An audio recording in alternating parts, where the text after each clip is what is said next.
Okay, so basically, I just came back from the 10-day Vipassana meditation retreat in just outside of Kathmandu, and I wanted to talk about my experience because typically I'm a much better speaker than I am a writer, though I feel as though I'm already jumbling my words because I'm still trying to figure out what happened. It was like it was such a magical experience, and I'll try and get through it without crying. But it's so simple. Basically, Vipassana is a technique. It's a way of living. It's a path along which you can live a happy life, and a happy life is defined by having no misery, being freed from misery, by purifying your mind.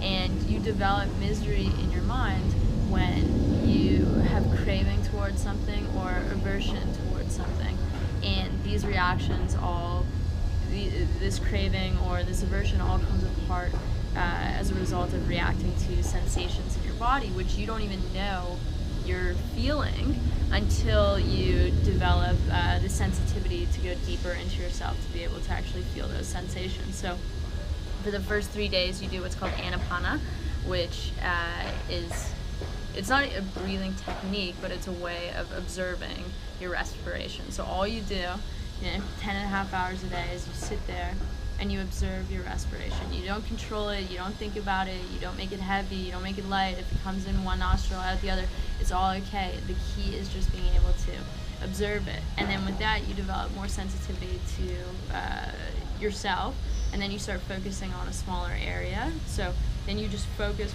on this triangle area right here, and these sensations that you feel in that area. And a sensation can be anything from hot to cold to itchy to vibration to feeling nice to pain to anything like that. And all you do is you breathe and you observe the sensations that you're having. And it's because you now have this sensitivity that you're able to feel these sensations, whereas you're walking on the street, typically you're feeling sensations all the time because they come in through your mind, through touch, through taste, through smell, through sound, through whatever it may be. But because you are not at the deepest level of your being, you don't know how to recognize them. So you focus on this one area, and then on day 4 you kind of go through Vipassana, which is focusing on all of the areas of your body, ultimately developing a flow throughout your body of focus and observation, and you're feeling these sensations. And it's just it's really remarkable because it makes I'm just so crying. It makes so much sense. It's so wonderful. I might have to take more cuts than I thought of this, but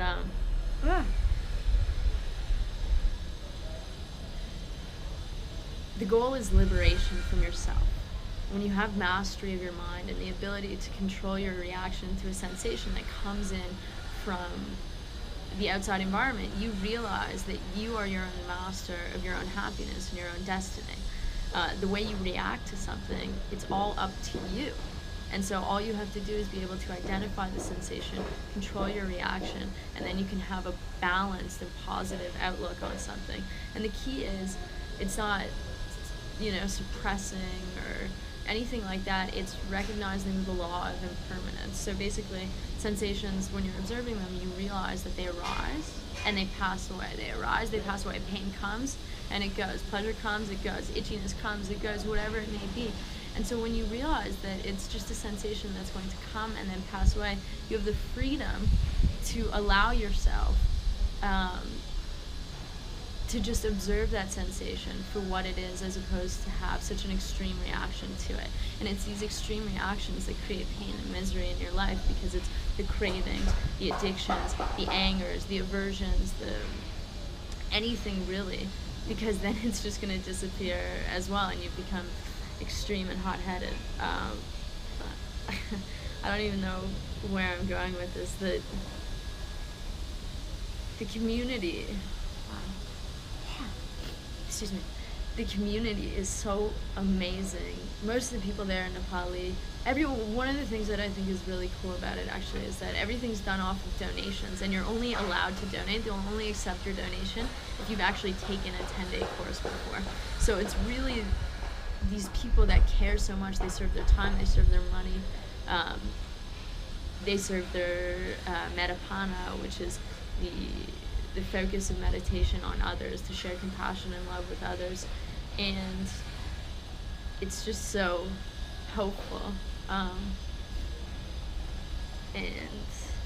yeah, it's actually really cool. One of the things I learned is that they've used it in some prisons before for rehabilitation in prisons, and the kind of results of that have been astronomically positive and overwhelming. And it's just like when you realize that you've been given the gift of Dhamma by the people before me who effectively paid for this to happen, for the volunteers who have sacrificed their time to make sure that, you know, I was okay and that I was working and that I was comfortable, for the teachers that are,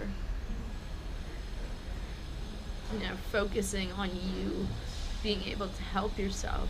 It's just, you realize you've been given a gift and you want to pay it forward. I truly think that everyone in my life, everyone in the world would benefit from doing Vipassana. And it's not that hard. I mean, don't get me wrong, the 10 days was very hard. The silence wasn't hard. The discipline wasn't that hard as far as timetables and things like that, but the focus was hard, and the devotion and dedication was really hard, and it's frustrating. And, you know, on day 2 I had a breakdown and I wanted to run away, and then, like, during the Dhamma discourse I really had a breakthrough, and then the stars came out, and I was just so hopeful. And, you know, again, it's kind of this law of impermanence. Things arise and they pass away. Day 8 as well, I had a major breakthrough, but then it was, you know, and you're seeing, it's so many local people, a lot of older women, you know, there's a 78-year-old one, 61-year-old one, and everyone's there, not because they're looking to an answer or anything like that. They want to live the best life possible, and the best life possible is the happiest life possible, and the happiest life possible is the most balanced life possible, and the most balanced life possible is achievable when you have mastery of your mind, the truest strength of them all, the truest wisdom of them all.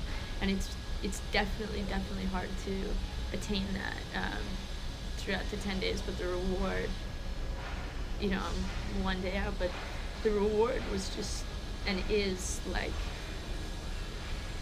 something that'll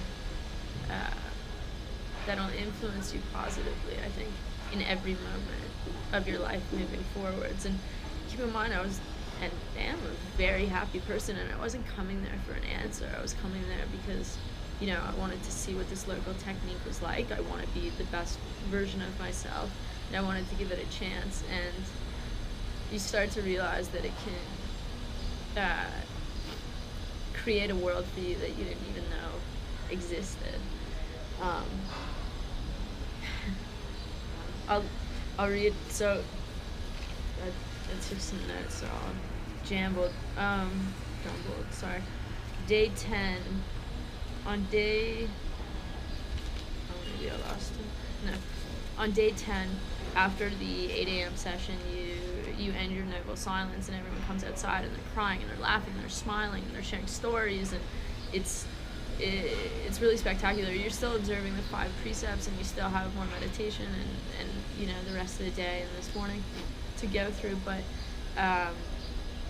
it's just, you know, you see these women that you weren't even really allowed to look at before because of noble silence, that they're glowing, and I thought I had that feeling too, but what I realized was that when I actually got that feeling, I actually had only had it at the intellectual level, which is in Vipassana you learn, everything has to be at the experiential level.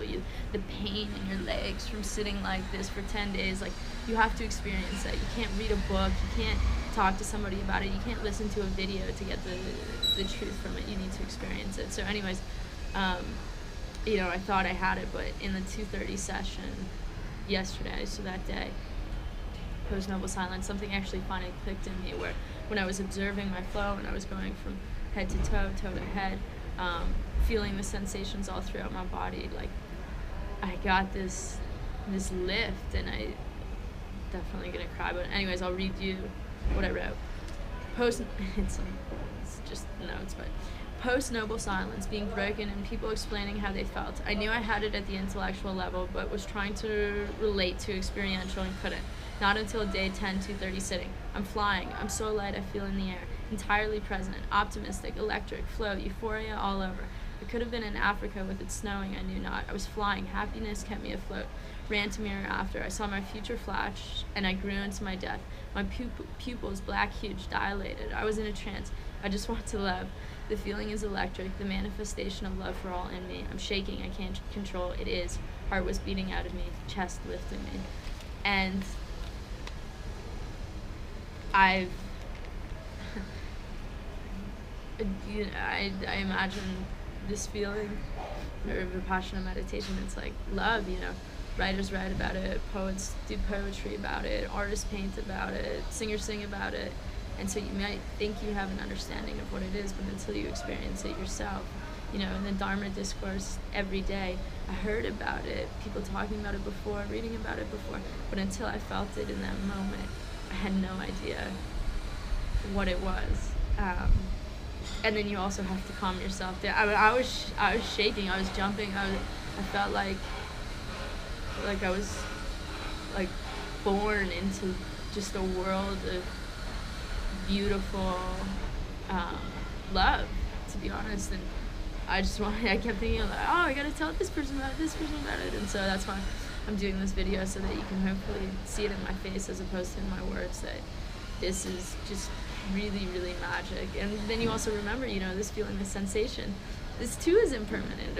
It will rise and it will pass, much like the pain in my legs. It rose, it passed, and the anger is a result of that. The pleasure is a result of this electricity in me, and understanding that gives you true wisdom. And the people I met there, just so amazing as well. Like, I felt, because these people take care of you with love, not just with action. And I feel that about the fellow meditators and students as well. It's like, it really is a community of love and compassion. And you end each session actually with Vipassana, which is meditation, hoping for basically love and feeling of compassion and peace for all. And I wrote that there was one statement that was pretty, I lost it, but it's I stumbled into this pretty, unpurposefully, but I want to be purposeful as I leave it. I want to do my meditation in the morning and the evening, feel my sensations when I awake and when I go to bed. I would love to volunteer and serve, and just, I'm not saying like 10 days I know like I'm liberated and I'm enlightened, but I feel as though these are the seeds and the foundation of a really bright future. Also, I should say, funny, like, randomly, as most of you know, Jack Kerouac's one of my favorite writers, and two of his books that I love the most are On the Road and Dharma Bums. And On the Road is, him and his buddies crisscrossing across the U.S. looking for fun and kicks and a good time. And Dharma Bums is him doing that, but in search of wisdom. And I feel like this trip that I'm on is meant to be a combination of the two. And this Vipassana experience has definitely started that off right, and I'm looking forward to continuing it. And yeah, if anyone has any questions, feel free to ask them. I also read about this probably more in depth and detail on my blog as well.